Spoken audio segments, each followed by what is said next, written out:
Okay, Dr. Sarah, welcome back to Emotionally Unavailable. Look what I have here.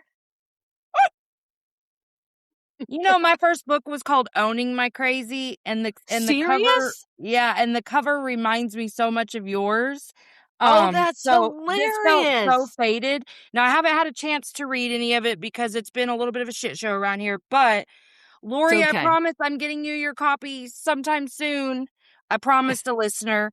And then I have another copy if anybody else, I haven't figured out how to decide who gets it. So, listeners, let me know if you want one. Anyway, I'm super excited. I'm really excited about it. Like the second I got it in the mail, I was like, oh my God, this feels so just, I'm kind of like a cover whore. I love covers of books. Now that I've designed some, I really Right. take note of them, and I was like, damn, this is kind of perfect. And I love the title. I love the title so much. So anyway, I'm glad to have you back. I hope this will be a recurring situation. I loved meeting you and talking with you and just, I don't know, I felt really good. I've gotten a lot of really good feedback on the episode too, just so you Oh, know. nice. Yeah, people Well, you loved know it. what? It's funny because you said you use crazy in your title. And the thing is, like, people were like, oh, that's not very feminist, or like, you can't call Uh-huh. women crazy and all that stuff. But this is the thing. When over the 30 years of practicing, when someone would come in and be in a relationship that was codependent or with an addict or whatever, guess what they said? I feel crazy. That's right. So that's why I gave it that title, because I mean, I felt crazy when my husband relapsed. I was like, what is Exactly. happening? Exactly. No. Yes. So, okay, I actually got this too a little bit because I think I said it was Owning My Crazy is the title of my Yes. book. And so I got a couple little pushbacks from it, and I'm like, to me, it's like the word fat. You can't call someone else fat, but if someone was to claim that word for themselves and reclaim what that means, Yeah. that's Right. fine. And Right. listen, finding out you're not really crazy is the biggest gift you give yourself from doing this work, but the fear Yes. is, "Oh, I'm fucking crazy and I need help." That Yes. we all feel. Y'all can pretend like you don't, but that is what we're doing. Is like, I think, "Oh my God, I think I'm crazy." Like, I think Right. that's what this is. And you know what? Yeah, and that word that came out, gaslighting, in the last few years, I mean, I think there's always just these new words for Yeah. like old stuff. Buzzwords, I mean, yeah. addicts, and people that are troubled have blamed their partners forever. Well, if you didn't do Forever. this, I wouldn't drink. If you didn't do, and so it No, makes that's so someone true. feel crazy. I mean, Yes. I had this client one time who said, he would come home. I don't know if I told you the story, but he would come home after being gone for 3 days, and he would, come in, and his wife would be like, "Where have you?" And within 2 minutes, his wife would be apologizing to him, because he'd walk in and he'd say, "Well, why would I come home to a house like this? Why would I come home to you so pissed at me all the time? And it's like, so he would immediately blame her for him Yes. being gone for 3 days, and that's an addict. Yes. So, I mean, and probably a lot of other diagnoses, but, yeah, feeling crazy is part of, like, when we don't really know what's going on. So, yeah, I'm Yeah, with you. well, and I guess if we take what once was the definition, the Right. ever expanding definition of crazy, that's the thing that we're thinking, we're feeling. That's the face to the name that we put to it, is all of this um loss of sanity. Well, of Right. course you feel like you've lost your sanity when you're in a Right. situation like that. But let's back up right there. Yeah. Codependency breeds, creates, compounds, cultivates overthinking. It creates Mhm. so much noise in your mind, body, and spirit. Right. That's crazy. That's where you Right. feel all that crazy because it's just a bunch of noise. And I mean, Right. that's been the thing that I've had to really unravel Yes. in myself is, what is that noise? Where did it come from? why am I so intent on listening to it? And it's, to Right. me, like, yeah, if from the time I was little, there was this time with my mom. I was 14. She had been sober for 22 months at that point. Well, not 22. 22 was her longest amount of sobriety I ever got from her. But we were at about Got it. month 20 at this point. And I got really pissed and disclosed sexual abuse in a real bratty kind of way. I mean, I'm not upset at myself, but I was being a brat, and I had feelings I wanted to express and did it in a way that Yeah. just a 14-year-old would do You it, didn't know basically. how. Yeah. Right. So I disclosed sexual abuse, and this was literally the very end of the sobriety. But she was like, "Really?" And I didn't know. And I'm just the worst mother, and what is even the point in Oh boy. sobriety, and blah, blah, blah. She had gotten prescribed muscle relaxers from the doctor for anxiety, basically, by this point. And so she wasn't technically sober, but she felt like she was because she didn't know shit about those medicines. You know what I mean? And so, Right. but she was teetering on the edge. I mean, we were days away from her relapsing at this point. So she was searching for anything, but she said a lot more in that conversation, but Fine. very much was like, in essence, blaming me, the situation, but ultimately, like, just because I'm such a terrible person, I'm a terrible mother, but putting that weight on me for saying something, you know what I'm saying? Like, that's an addict. That's what addicts do. Like, my son would say things like, I was too easy on him. When the truth is like, well, no, son, the part I contributed to your addiction was the chaos I created in your fucking life. I can own that. But all this bullshit that he would say, though, just to make himself feel better about what he was doing, like, it was ridiculous Yeah. because, like, bitch, I'm not taking that. I'm not gonna accept that. And I didn't. When he would say it, I would take it in the spirit in which he intended it. And then I would be like, okay, and I love you. I'm not gonna like dismiss what he's saying, but in my heart, I was like, no, we have some real shit to discuss. And if ever you're open to that, I can apologize for lots of things.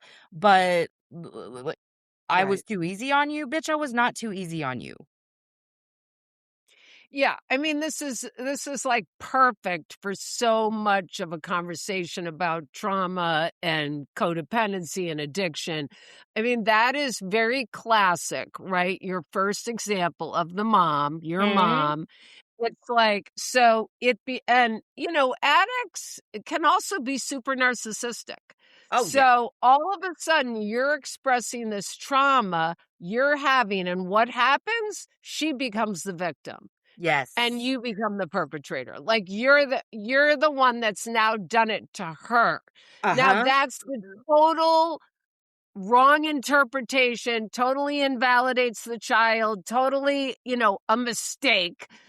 But it is so classic in the addiction world. It's just, I mean, and it's a horrible experience. And you hear these sexual abuse survivors say, I told my parents, and they either didn't believe me or they blamed me because they couldn't tolerate the awareness that they may have had some Right. participation in what It happened, triggers their right? So shame. they have to blame the victim. It's Yeah. all shame. Like, that's, and as I kind Yeah. of unraveled that in myself, I could absolutely act for myself, and nobody, I'm not telling anyone else how to feel. But for me, I Yeah. was able to relinquish anything I felt about that once I unraveled my own shame, because I fully understand she couldn't handle what came up in her when I told her that. And her first Right. instinct was to deal with shame in this way. And you know what? We're all guilty of that at some point in our Right. lives, and in some form or another. So now, this many years later, I've been able to like release I don't even care about it anymore. But fuck, for years I did. Right. I was like, damn, I caused my mom to relapse. Shit. Oh, and that's just the other piece of it, right? The blaming you for, I mean, and that's classic addiction behavior, right? We will deny, we will justify, we will rationalize, we will minimize. I mean, anything to take the responsibility off of us for our relapse. Hey guys, it's me. Emotionally Unavailable is produced 100% in-house by me with no team. So if this show has ever helped you and you want to give back, subscribe to the Patreon. There's several different levels with different benefits in each. Check the show notes and you can see what each tier subscription will get you. I also plan to spruce there's also lots of fun things coming down the pipeline for the Patreon subscribers. So get in early. You can get a workbook, you can buy merch, you can do any of the things, and all of that supports the show to help it keep going. Really appreciate every single one of you. I love you so much, and I can't wait to see what we continue to do together. Lapse. My boss did this, my wife did this, my kid did this. When really, and you already know this, that, when I would see a client finally get to not blaming everybody else and finally seeing, wow, I may have a part in this. I may have some responsibility here. That's when their recovery really begins. Because when Absolutely. someone, again, it's also not to minimize, a lot of shit happened to me. I mean, stuff does happen to us and when Absolutely. we're out there using, right? But Yes. stuff happens, but I still have to own how it's affected me and now how Yes. I'm going to be with the world because of it. I can't take it Yes. out on everybody. So, Yes. yes, absolutely. Well, and to me, I feel like all healing, whether you're healing an addiction or trauma, whatever, which addiction is related to trauma, period. But whatever you're healing, it starts with that level of accountability that just says, I have a role in my own suffering. Yeah, It and it sounds so easy when we're talking about behavior like you ran away from the house for 3 days to use and now you're coming back and making your wife feel like shit. It sounds easy for that person to take accountability, but it's not. And that's because they have a very well-versed story that they've carried for a lot of years about their victimhood. That's the only right. thing that allows them to continue to perpetrate this type of suffering on themselves and others is that story, period. And Yeah, and yeah, rewriting that story is tricky and sticky and difficult. I mean, for myself, when I finally realized, oh, I'm wrong about a lot and I have fucked up a lot.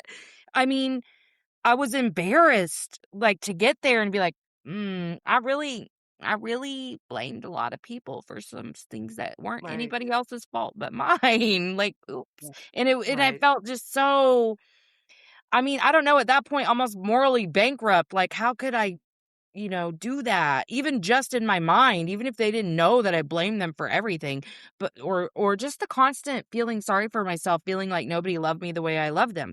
Those are very Right, well-versed stories, and it is very tricky to right. get someone to even be able to see it, let alone come to it and confront it. Yeah, I mean, it requires a lot of humility.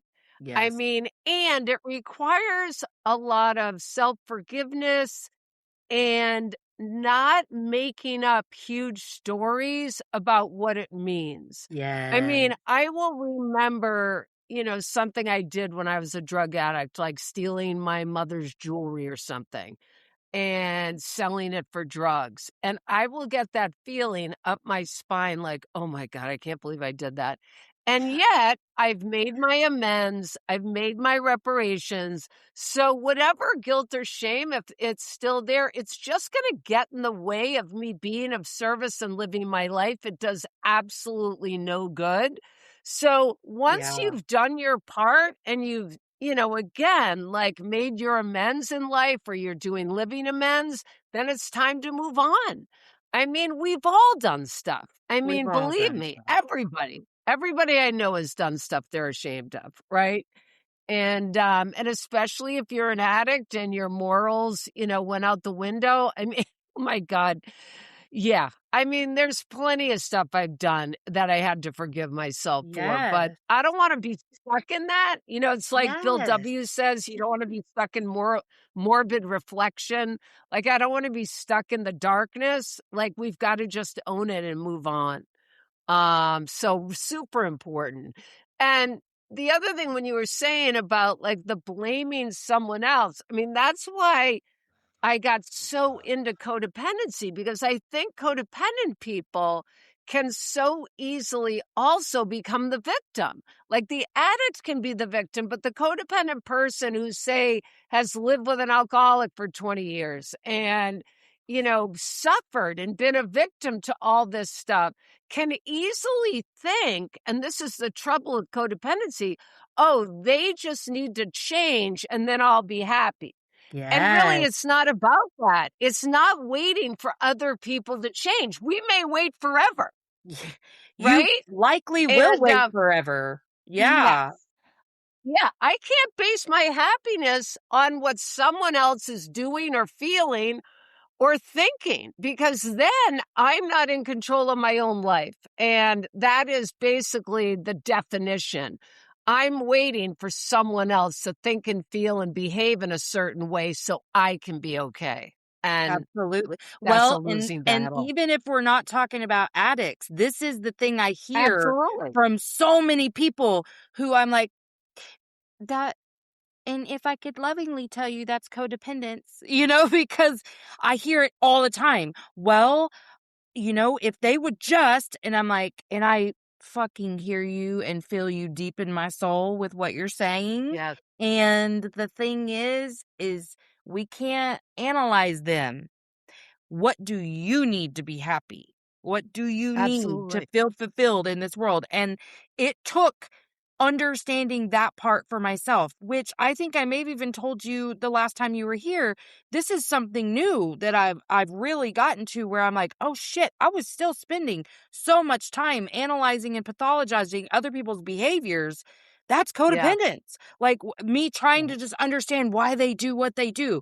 You don't fucking have to know why they do what they do. I am who I am. I love human behavior. I love studying it. I love knowing it. So, I can do that and it be a part of who I am, but I don't need to sit Yeah. around doing that to try to justify somebody else's actions. I don't need to do that. I need to sit and go, what do I need right now? Like if they hurt me, I Yes. hurt. If they abandon me, I feel abandoned. What do I need to move forward? Not sit Yeah. around in a thought loop about why they do what they do. You just said it all. I mean, the thing is, I always see obsession comes in after what I call taking the bait. So someone says to you, I don't know, I'm just going to give an example.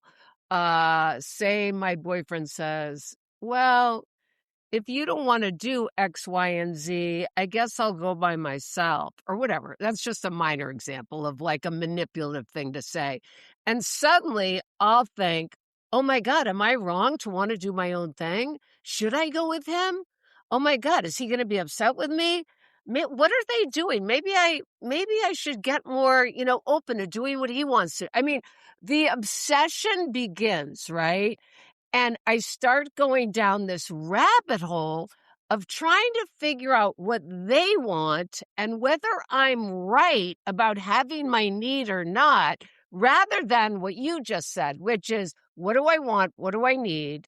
Oh, I really want to stay home tonight. I don't want to go out with him. Okay, that's great. And then communicating it clearly. But when someone like throws bait or manipulates or, tries to get what they want or gaslighting or trying to get us to care and they can't communicate clearly, then it starts. And the minute an obsession starts is a sign that you are hooked.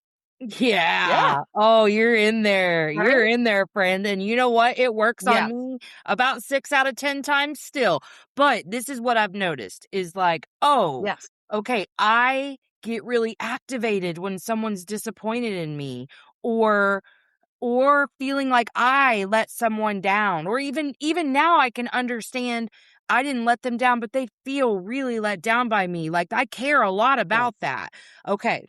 You Yes. can care about other people, but you have to hold that container strong for your own safety. Nothing's wrong. Yes. Just because you're activated doesn't mean anything else has changed in your environment. You can even, I feel, offer this person reassurance. Like, hey, I'm sorry that bums you out that I'm not going. Like, I feel you. Like, I know you'd rather me go with you. I'm just not going to, you know, but Right.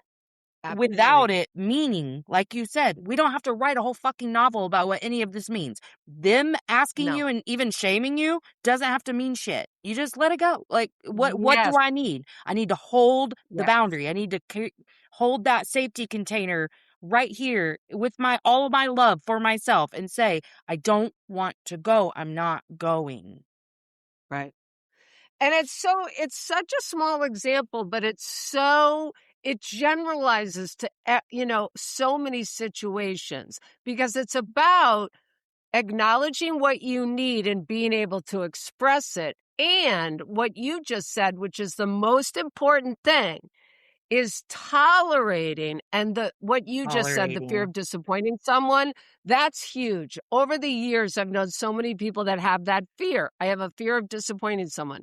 And so the biggest part is tolerating what's happening inside of me when that person looks like they're disappointed. And you just said it. I can say, geez, sweetie pie, I'm sorry you're disappointed that I'm not going.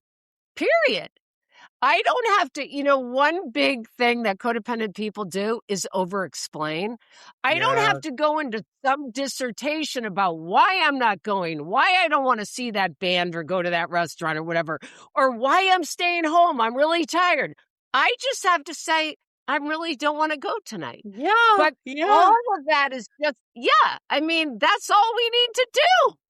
Because listen, as the classic over-explainer, I don't anymore, but oh God, would I? But guess what? Guess what I learned? They don't fucking care what your explanation No, is. It just no. activates them more and more and more. They have already written their story. That story was written before you ever said no. So when you said Yes, no, it just activated a story that's coming up for them over and over and over. They don't fucking care yeah, what you said. One of the things that I have really struggled with in terms of holding a boundary is people coming to my house unannounced. Well, actually, in general, I don't love having people over at my house. There's so much wrapped into that. And part of it is yeah, I was raised by my grandma who was fucking weird and didn't let anyone come over. So I've never really learned how to do that. And I don't necessarily feel safe letting other people in my environment. You would be right. surprised the huge amount of chaos this has created in relationships over my boundary about not wanting people at my Right. house, right? So I used to just give really in-depth explanations about it and really try to get you to understand. Nobody fucking cared. Nobody. Like they would, and which would then hurt me. Like, I just told you really deeply personal shit about myself and you are still arguing with me. They don't care. They don't care about your why because it's not about you to begin with. Their shit has nothing to do with you. Right. Right. I saw a great line this morning because I'm doing a book review on this boundaries book, and it said something like, and I'm not going to say it right, but healthy relationships can tolerate boundaries. Do you know what I mean? Like, if you're in a healthy relationship with someone, they're not going to give you shit about setting a boundary. They're going to say, okay, I get that, and I respect that. And even if I have feelings about it, I can say I have feelings about it, but it doesn't Sure. mean that you change the boundary, Yeah, and right? it's so reciprocal that even I can tolerate you telling me your feelings about my boundary. I can tolerate that. I can. Yeah. In all of my relationships right now, I have gotten to a place where you can say whatever you feel about what I'm presenting and I'm okay. It doesn't change anything about me. I already know my Yes. worth and value as a human doesn't change in anything. So I can tolerate it. Yes. I can have my feelings about your feelings and it can Yes. still just be fine. We can still just move on with our lives. But that was the Yes. missing piece for me. And it's the missing piece for so many people is, well, how do I fix your feelings? Like, I don't want you to feel uncomfortable. And now it's my fault that you feel uncomfortable. It's not your fault. And there literally is nothing you can do to fix their feelings for that moment. You can give in and you can do what they're asking you to do. And guess what? It's It'll not going to keep go away. happening. Yeah, it's just going to It's keep not happening. going to go away. And the other thing, and why I get so serious about this, is you're not helping them to grow up. Right? I mean, Yeah. I probably said this the last time on your podcast. It's like that famous parenting book. If you keep packing your kid's backpack, they're going to start to believe they can't do it. You know, the more I enable people, the more I do for them and try to take away their feelings. I mean, think about it. Think if I'm a parent and every time my kid cries or get upset, I'm like, no, no, no, it's okay. You're going to, instead of just letting them have their feelings. I mean, it's so crazy when you think about it. Human beings have feelings. It's what we do. And yet, people are so uncomfortable with like your child having a feeling or me having a feeling. It's like we are humans. This is what we do. It's like it's pathologized. And so it's Absolutely. just, yeah, teaching people that it's normal. And the other piece that you just made me think of is think about this. Say I'm in a relationship and my whole thing, because I'm codependent, is my partner feeling okay, which really is more about me feeling okay because Yeah. I only can feel okay when he's okay, right? Mhm. Okay, so say sometimes I'm doing certain behaviors and sometimes he feels okay and then other times he doesn't and I'm trying to fix it, but he's not okay. So he's okay, he's not okay, which is human. Well, that's called the intermittent reward system, right? The intermittent reward system is when you get something and then you don't, then you get something.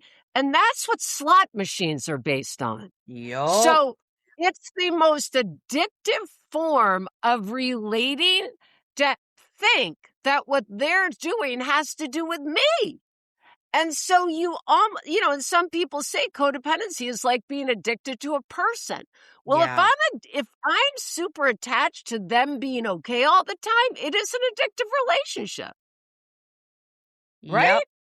I Yep. mean, and it's going to hook you every time that they're not okay because now I'm Everything. completely attached to what they're doing. And that's codependency. Right. Yeah. If you're, like, constantly monitoring somebody else's mood, even your children, and I told Yes. you before, that's the area that I've really identified as a struggle for me is not jumping into Yes. rescue. Um, I'm Yeah. I'm learning how to s I'm building my tolerance, but I'm learning how to I sit know. there and to Yeah. hold what they're saying and expressing and know that it doesn't write a story about me at all, that they're, Yes. expressing this, and also validating, offering love, but not Yep. trying to change it. Not and that Yes. it was hard for me to see though that I was rescuing still. I'm it really took Yes. some uncovering to see you are jumping in because you don't like the way you feel. It Yes. I would this is the way I describe it for myself, is I would fucking love to just go about my day, and if I'm in a good mood, stay in a good mood. Nobody else interfere with my bubble of good mood, right? And then Right. one of my children not having a good day, they come and they interfere with my little fucking bubble. Yep. Sometimes the rescuing happens because I just want the bubble to be back intact. Like, you just interfered with it. I want to recreate it really quickly. So, sure, I'll just hurry and fix whatever's wrong with you. And then, oh, my bubble's back. And it's not easy always to keep my bubble intact when somebody else approaches it with a shitty day. But Right. that's the Right. work right there, is Right. keeping my bubble intact regardless. You know what? I was thinking this morning, what is the most challenging codependent relationship? So I have a partner, when I had parents, I have a child, I have friendships, I had a boss. And for me, it's the child every time. The kids, for Mhm. me, I don't know if it's because we feel responsible. I don't know if it's just hard to like literally raising a child is like a chronic letting go because Yeah. every age they become and the older we have to let go more and more. And our purpose and our job, in a way, is constantly shifting. Oh, I have to let them do their homework tonight. I can't do their homework. They're not in second grade when I would help them, or Right. whatever the case may be. So it's this chronic opportunity of looking at our own stuff. And I just think the parenting one, even now, I have a 24-year-old, Mhm. and you know, he just was gonna move from one apartment to the next, and he was, like, in a little crisis of, "Am I gonna get someone to take over this other apartment?" And I could feel the anxiety. "Oh, I can fix it. I'll give him some money. I'll" you know? And it's like, I had to not do any of it because he the thing is this, if I can tolerate the feelings, he gets the win. He gets the self-esteem. He gets to feel good about resolving a problem, right? Yes. If I'm Yes. coming in and saving him every time, it's taking away from him building self-esteem. And I have to remember that every time. Every time. Every time. Every I even time. get really woo-woo with it sometimes too, and I'm like, "You're taking away expansion. You're taking away consciousness." But I really do have to think like that, or else I will fucking jump in every time because I don't like the Right. way I feel, because I get I know. activated, and I have to be Yeah. able to tolerate it, like you said. It is hard, but I think what makes it so hard, like you said, is we do feel responsible. And when they're young, you are responsible for their Right. well-being. And that does mean emotional well-being too, but it doesn't mean that it's your job to make sure that 24 hours a day, 7 days a week that they're happy. Yes. And that's where I have struggled their whole lives. And Yes. so Yes. now I still feel a level of responsibility because I'm the reason they exist on this planet. And I think that's Right. okay to feel some sort of something about that. I feel my responsibility for their well-being at this level, like with the 23-year-old, is to be available to apologize anytime I need to be there and hold space for anything he's feeling about anything. And with the 12-year-old, I'm still raising her. So, Yeah. lots of responsibility. But I don't I am not responsible for their thoughts, feelings, or behavior. And Yes. that's the thing I've really been like, does I this know. fall in this category? Like what category does this fall in? If I'm trying to be responsible for their thoughts, that's not my job. Feelings, not my job. Yeah. And so this is the thing I would say is, you know, I don't know if we talked about this last time, but there's this whole thing about, I can't remember what theory it was or what therapist I heard this from, but when our kids are certain ages, our own internal landscape gets triggered of what happened to us at that age. Mhm. So, say I was, I don't know, molested at 8 years old. I've had this with clients, and they come in to see me and they start telling me, God, I'm having all these weird feelings. I don't know what's happening to me. I've gotten depressed. And then we break it down, and it turns out their daughter's 8 years old. Suddenly they're Mhm. having their own trauma reactivated, right? So there's that phenomenon. So, what happens as a parent is I might get activated about something, but it's really a lot of it is my own fear from the past. So, say, my kid is, I don't know, got his license and is going out driving for the first time or something. And I suddenly have all this anxiety and I'm like, what the heck? Like, and I start controlling him.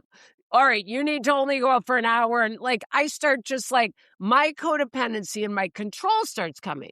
Then I need to say to myself, what is happening? Like, why am I feeling? And I always am able to tell when I'm activated, when something feels urgent.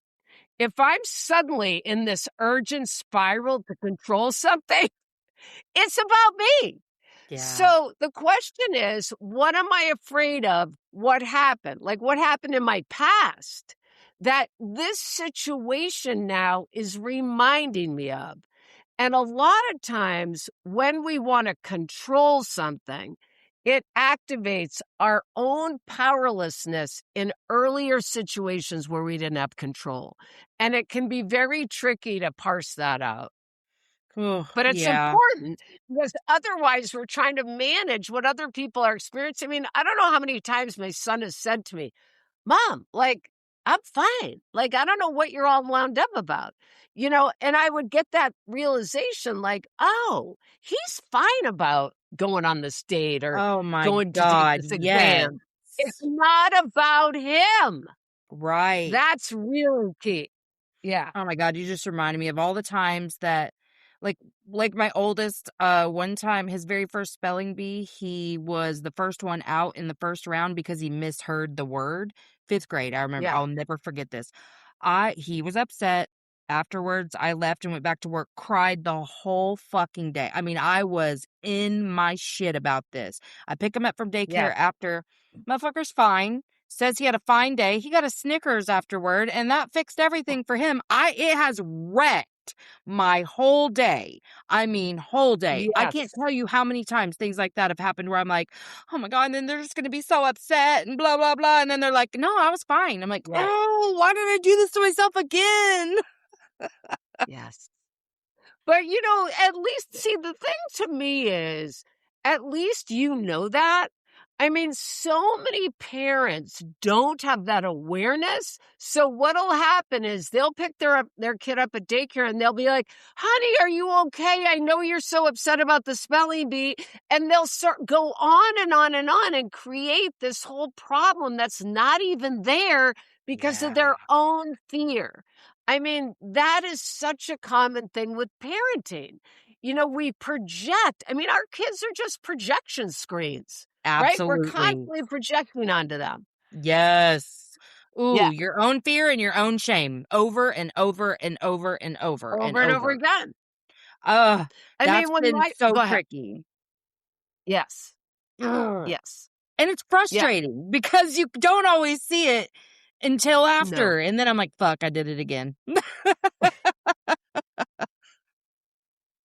But I I remember when mean, my you're right. This is the area I struggle the yeah, very most with codependence yes, is with yeah, my kids.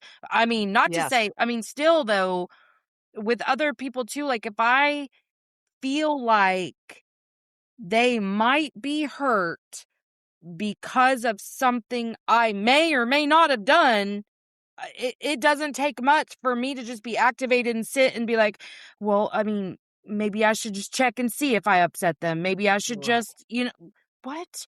First of all, no one's even said they're upset with you. Why are you sitting around scared about that? What?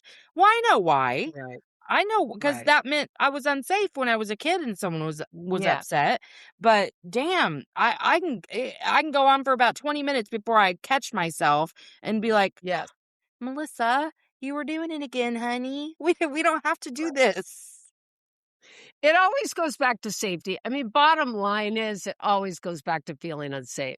But, you know, the irony is, and you just gave a great example. So this friend of mine called me up the other night and a long story short, she came home and her husband has some medical stuff.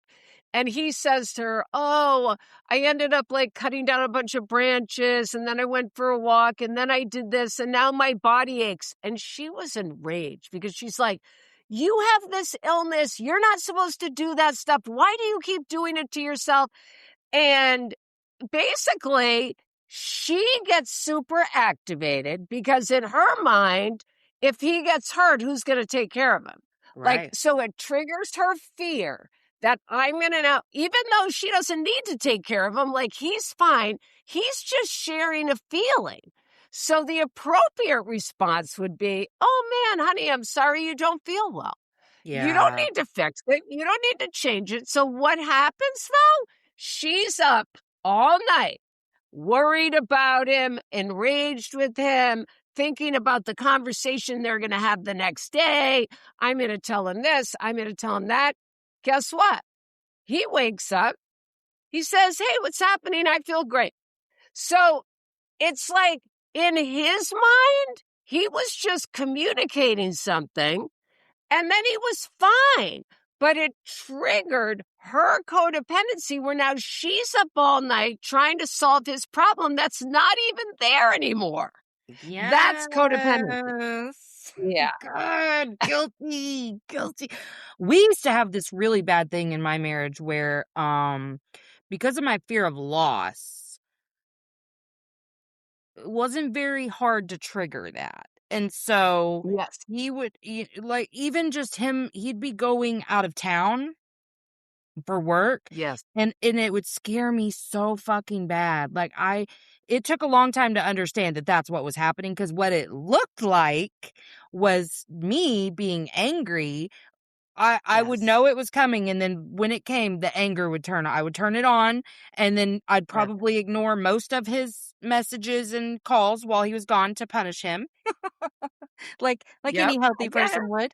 And yeah, it would be this huge like disaster, and then there would be this warming period when he came home where like I wasn't like immediately happy to see him, because I was still in my anger and blaming him for being angry and all kinds of stuff. And it took a while to see, like, honey, you're just so afraid he's gonna die, like that. And there's Yeah. been times when he has hurt himself, and it's triggered that fear of loss, to Yes. where I'm like, yeah, that's all well and good about your bodily autonomy, but I'm going to be the one that loses you. Like, you'll be dead. You won't know, you know? And so that one's been a tough one for me too, because I can't Yes. control my husband just because I'm afraid he's going to die. But I tried real hard. I did try real hard I to. know. I did. I was, Well, the other thing with codependency that's so, I don't know, painful for both people, because my partner of a few years is codependent. And so I've gotten to really experience what it's like to be on the other side of it. And I'm here to tell you it's super annoying. yeah, I bet. Codependency in a relationship, and I mean, it's not that I don't do it. I'm not free of it either, believe me. But what I've realized is when someone's afraid, and thank God we can talk about this now, Yeah. he will suddenly start asking like all these questions. Like he'll like be like a kid. You know when a kid gets afraid and they start asking a bunch of questions? Like that's what he does. Like I had this medical situation a while back and he will suddenly get activated. And the next thing you know, he's like, have you measured your heart rate? Have you done this? And I'm like, nothing's wrong. But it's like, I notice that when someone's trying to control me or get information, it feels so intrusive and it feels so like this is about you. So I've gotten this really great experience now of what I've been like. Because when I get afraid, I do all kinds of things, you know? Yeah. And so it's really interesting because we always see ourselves, oh, I'm codependent, I'm just caring, I'm people pleasing, I'm these positive things, right? But Right. really, it can be super controlling and annoying. And the thing with codependent behavior is, my son and I used to talk about this. It affects the relationship negatively, just Oh, it like an does. addiction relationship. Because my son doesn't want to be told what to do. He doesn't want to be told at 16 to wear his coat. He knows to wear his coat. Or Right. if he doesn't, he'll be cold. That's up to him. He doesn't want to be treated like a child, like a little Right. child. And so that's the thing. It really doesn't work for either party. Either No. party. And Because when that's really someone key starts to talk too. to me like that, like I'm a child, like reminding me of something I don't need a reminder of, ooh, that activates me too. Exactly. I'm pissed. I'm Yeah. like, I remember one time actually, because my ex mother in law, God love her, we have a great relationship, but she has some real anxiety around stuff. And she would do that. She did that with her son, and she would do that with me around my kids too. And I remember this one example. I pissed everybody off, Yeah. but my oldest was a baby. He was like less than a year old and still wore little swimmers to swim, right? Because he was in diapers. Yeah. And we arrived to the place where we're all staying for this like fun family time. And she's like, did you remember? I've already been reminded no less than 5 times about these little swimmers. Okay. And then we show up and she's like, you brought the little swimmers, right? And I said, yes, I'm not a child. Oh my God. I pissed everybody off so bad, but I was so done with it by that point.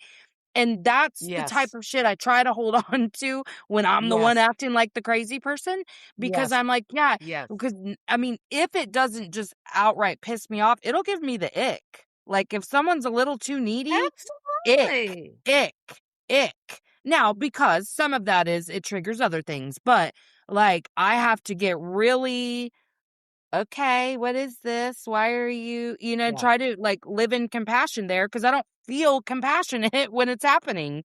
But you're right. Right. Sometimes And it's nice to experience the other end of it so you can see it doesn't feel yes. good for people to do that.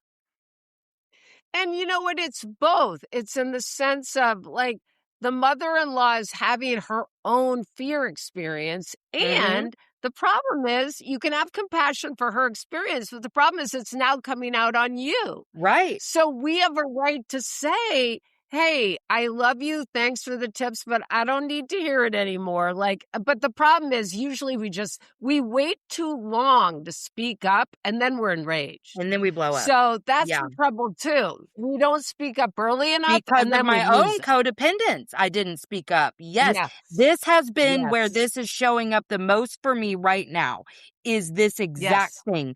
I am having to stand in my own authority and autonomy to tell people, well, not even always tell people, but when I need to tell them, back up, I'm having to do that. And then the other part Yes. is learning when I don't have to say anything, cuz I kind of thought I felt like I understood boundaries so well until losing my son. These last almost 6 months, uh things would come up where I'm like, I want to tell them to not text me or something like that, but the thing Yeah. is that like I get activated when I receive a text that is a little bit difficult for my brain to interpret, and then I can't formulate a response because that's new for me. That's something that I have only experienced in grief because I'm Yes. a fucking Gemini. All I do is talk and think, and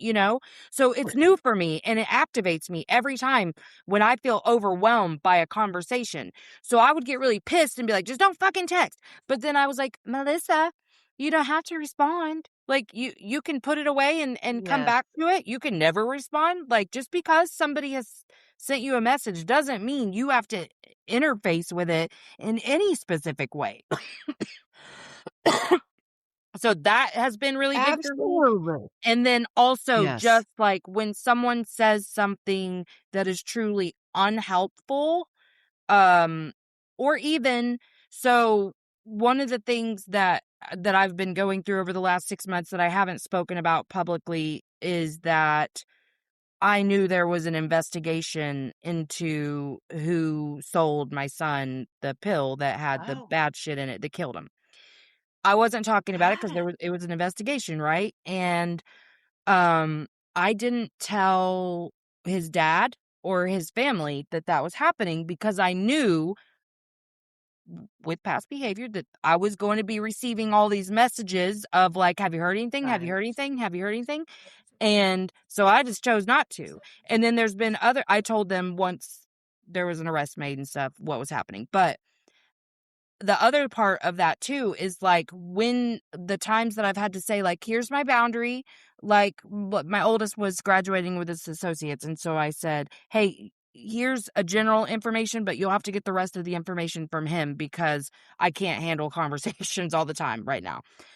Well, he sucks at responding to messages, so they would then come to me. And I had to decide Right. then, you don't just keep saying, talk to him. I can ignore the fucking message.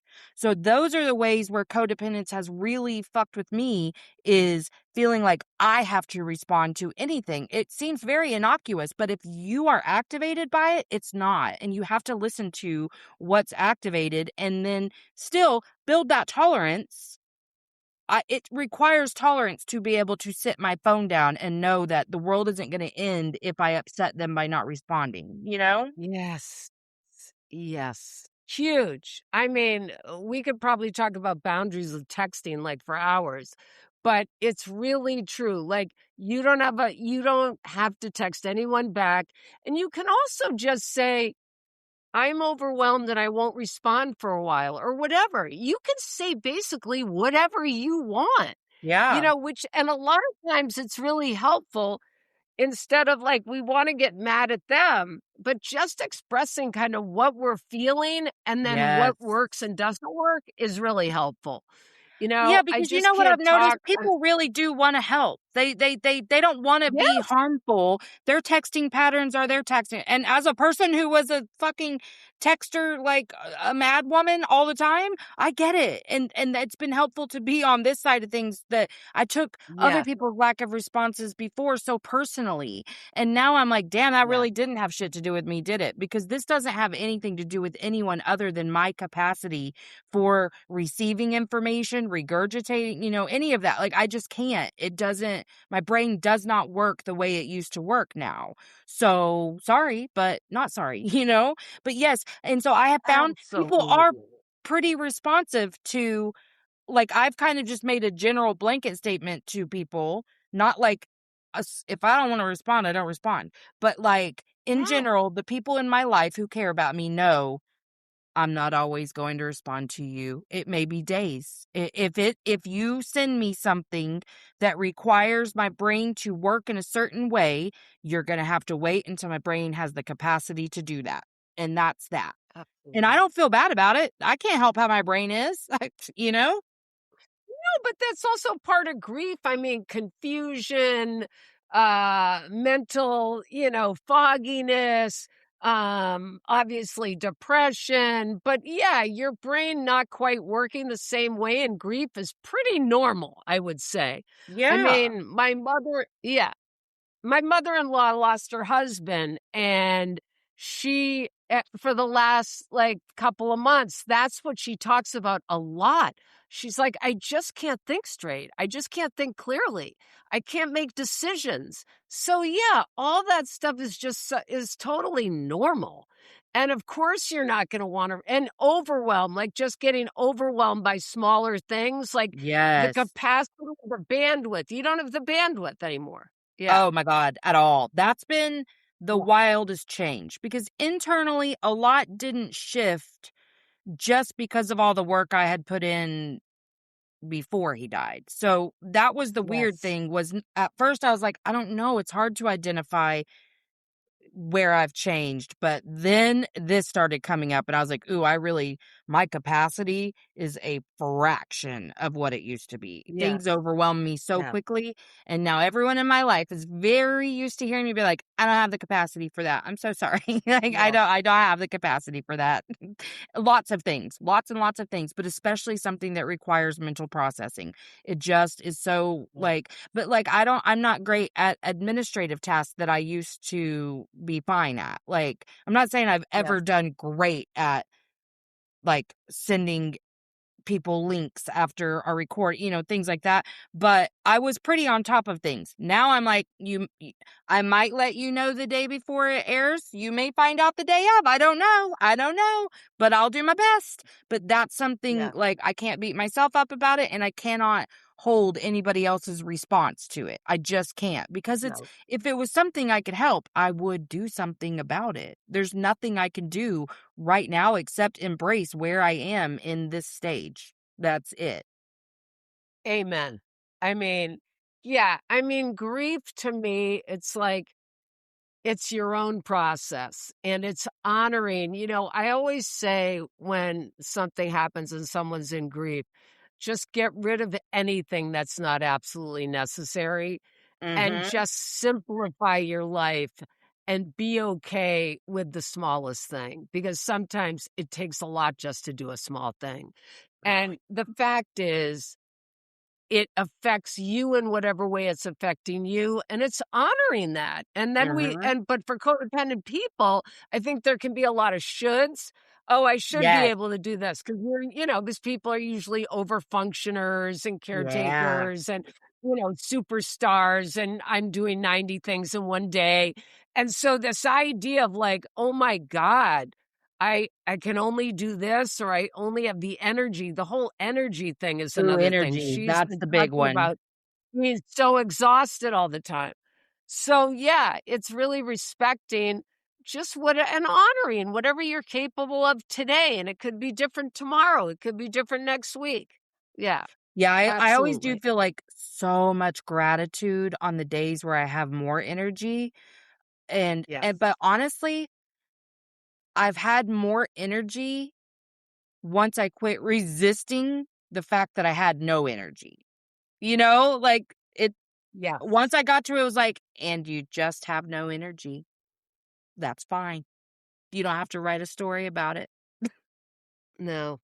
And I hate to say, like, what we resist persists, but it really is true.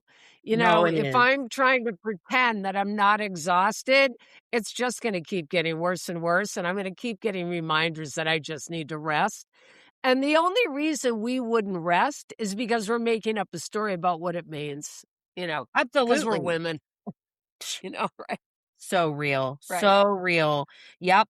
Oh my gosh. 100%. I've started to ask myself, as compared to what?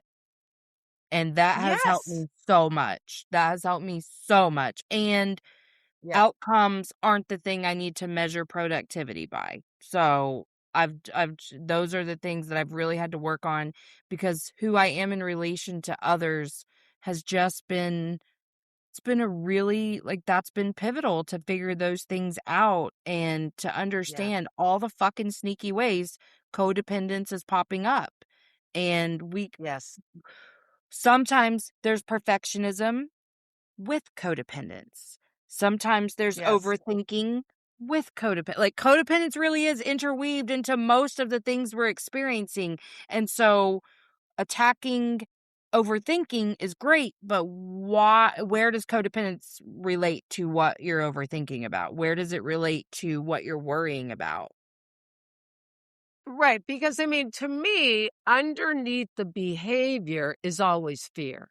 Because Mhm. codependency is going to come out in a variety of presentations. You could have someone who's super controlling, super angry, bossy, critical, blah, blah, blah. That's from their own fear. Then you can come with someone who's like super depressed, passive aggressive, manipulative, forgets to pick you up or whatever. That's also codependence out of fear. So people Yeah. can have two totally different presentations, but it's really looking at what is the underlying fear that's directing the behavior. And the behavior Absolutely. is usually things that we learned in childhood that worked. They don't necessarily work now, like manipulation doesn't work, or screaming at someone doesn't work. But if it's what you were taught at the time, it's what your go-to is going to be under stress. Yep. So you just got to recognize that and think of, gee, what are some other options that might work better? And Yeah. understand that doing all of this work doesn't mean it's never going to happen again. It's No. still going to happen, and you just have to address it anytime it does.